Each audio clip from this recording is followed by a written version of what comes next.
Well, with the CDC investigating COVID outbreaks on nearly 70 cruise ships, it's time to take a look at whether cruising is even safe in the first place. Next month, Royal Caribbean is putting the axe on a popular testing program for international travelers. Plus, Carnival Cruise Line is now waiving cancellation fees on cruises through mid-January.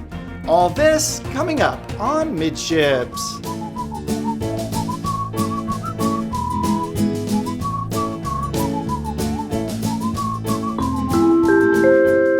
Hey, welcome to the Midships YouTube channel. I'm your Captain Corey. Thank you so much for stopping by the channel today. Well, it's going to be a little bit different of an episode. We don't have quite as many cruise news stories to cover today, so we're going to cover a little bit more broad of a topic. I found a couple articles about whether or not it's safe to book a cruise right now. But before we get into that topic today, we do have a couple news articles coming out, and we're going to start with one from cruiseradio.net about Carnival Cruise Line's cancellation policy. By Richard Sims, Carnival Cruise Line waives cancellation fees through mid-January.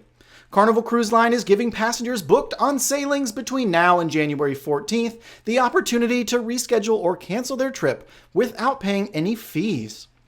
Impacted guests received a letter from Carnival Cruise Line's president, Christine Duffy. Christine says, "We are carefully monitoring the situation with the Omicron variant and have taken steps to strengthen our protocols." The letter then outlines exactly what's being done on board Carnival ships, as well as what's expected of their guests. And despite the stringent protocols put in place, the letter acknowledges that it is possible and there will be some positive cases on board ships. But the one thing Carnival has limited control over is port availability. The letter went on to say, "We want you to know that we may encounter a decision by local authorities at a destination to limit or completely deny a ship from entering that port. Should a port deny entry, Carnival says they'll do their best to find an alternative destination." Carnival goes on to say, "We recognize that given the circumstances, some of our guests may want to consider sailing at a different time. Should that prove true for anyone traveling between now and January 14th, Carnival will work with guests to rebook their trip or process a full refund. No cancellation fees will be charged during this period." So there you have it, Carnival Cruise Line coming out and saying, hey, no more of this $100 onboard credit if we miss a port of call. Cruise at your own risk. This is how it's going to be moving forward. And Carnival Cruise Line is not the only major US carrier in the news today, because Royal Caribbean has recently said international testing is coming to an end. Let's learn the full details from cruiseradio.net. By Sarah Bretz, Royal Caribbean is going to stop offering onboard COVID tests to international travelers beginning on January 5th. The option was convenient for non-US residents traveling home to countries that require a negative test to return home. Though onboard testing won't be available anymore, international guests will still have the option to take a test in the cruise terminal after disembarking the ship. For sailings from January 5 through 31, testing will be offered in the terminal through Royal Caribbean's test-providing partners. The cost will be covered by the cruise line. Both PCR and antigen swab-and-go tests will be offered. For cruises on or after February 1st, the same terminal testing will also be available, but the cost will be the responsibility of the guest. And if you're an international passenger sailing aboard Royal Caribbean here in the US, this article, along with all the articles referenced in today's episode, are linked in the description below. Now it's time to buckle up because we're about to get a lot more serious in today's episode.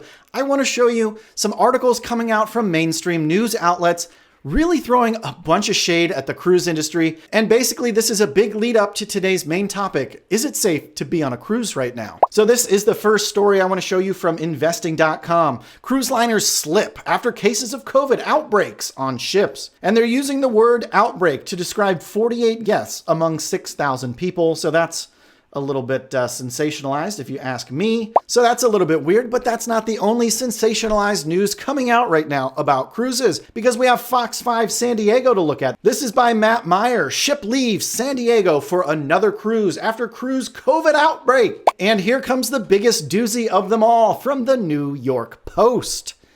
CDC investigating nearly 70 cruise ships as COVID cases rise. And here we have the photo of what New York Post claims are cruise ships. Any person with the gift of sight and half a brain will tell you those are more likely private yachts, but okay, New York Post, I see you. The US CDC said on Monday it was investigating nearly 70 cruise ships. The CDC said that there were 68 ships. Well, that's not 70, that's 68. Good job, New York Post. And I also found a link to an extremely sensational reporting from Good Morning America about the coronavirus cruise chaos that's currently going down. Now, they spend the entire, how long is this? They spend the entire 3 minutes of this news story saying all these sensational things, only to report that it's so few people it's not worth reporting on right at the end of this story. So what I'm going to do is set the Good Morning America 3-minute video to autoplay at the end of today's episode. So the question of the day, is it safe to take a cruise or even book a cruise right now, given the current conditions going on in the world? If you've been following the channel, you know that almost all of the cases on board these cruise ships that have been reported were either completely asymptomatic, which means they didn't even know they had it. They didn't even know they were sick, or they were so mild in their symptoms that they're going to make a full recovery. And we're not talking about mass visits to the hospitals here. So we're going to take a look at an article written by Tanner Calise over at Cruzely.com that sort of sheds light on whether or not it's safe to book and take a cruise right now. Before the crisis, cruising was a boom. The number of passengers and ships grew steadily as passengers were drawn in by the appeal of a great value for a vacation, combined with exotic locations and ships that are more and more like theme parks. For all the appeal of cruising, however, there have always been concerns amongst some surrounding health on board. With thousands of passengers in a relatively small area, similar to a densely packed city or an airplane, there is a chance for illnesses to spread on a ship. While the number of passengers falling ill is extremely small relative to the number of those on the cruise, it does happen. So as cruises make their comeback, many wonder if it's safe to book at all and to actually make it on their cruise. First things first, you should know there's no set answer regarding your health when it comes to a cruise. As we've seen throughout this pandemic, what feels safe to one person might not feel the same for another. That makes it difficult to say with certainty what is safe. Instead, we're going to take a look at the context of what the cruise industry and the CDC considers safe. When cruise lines from the US returned, they did so under the conditional sailing order laid out by the CDC that gives the baseline rules for cruise ships sailing out of US waters in order to be allowed to sail. This, combined with the cruise line's own policies, lay a foundation for sailing relatively safely.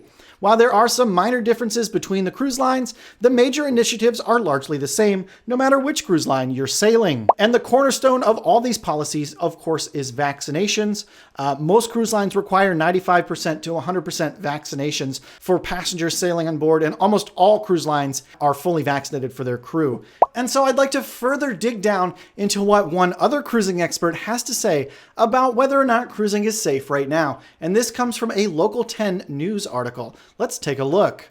I feel safer on a cruise ship than at home, one travel expert says. Stuart, the cruise guy Sharon, said he feels safer on a cruise ship than at home, flying on an airplane, staying in a hotel, or going to a theme park. The frequent cruiser said every cruise he has been on has required indoor face mask use, COVID vaccines, and testing and quarantine at home. These health protocols are in place and they're working. The U.S. Center for Disease Control and Prevention defines an outbreak on board a cruise ship as 3% or more of passengers being infected. At this point, the highest number that we've seen is 1.09%, according to Sharon. So there you have it. As defined by the CDC, a COVID outbreak on a cruise ship is 3% or more infected with COVID, which means that despite all the reported outbreaks going on for the last weeks and months on cruise ships, none of them were outbreaks as defined by the US CDC. If you made it this far into today's episode, why haven't you subscribed to the channel? I put out new videos almost every single day to help you make a better decision about your next cruise. Thanks so much for stopping by the channel today, and until tomorrow, we'll see ya on the Midships. La la la la la la la la la la la la la la la.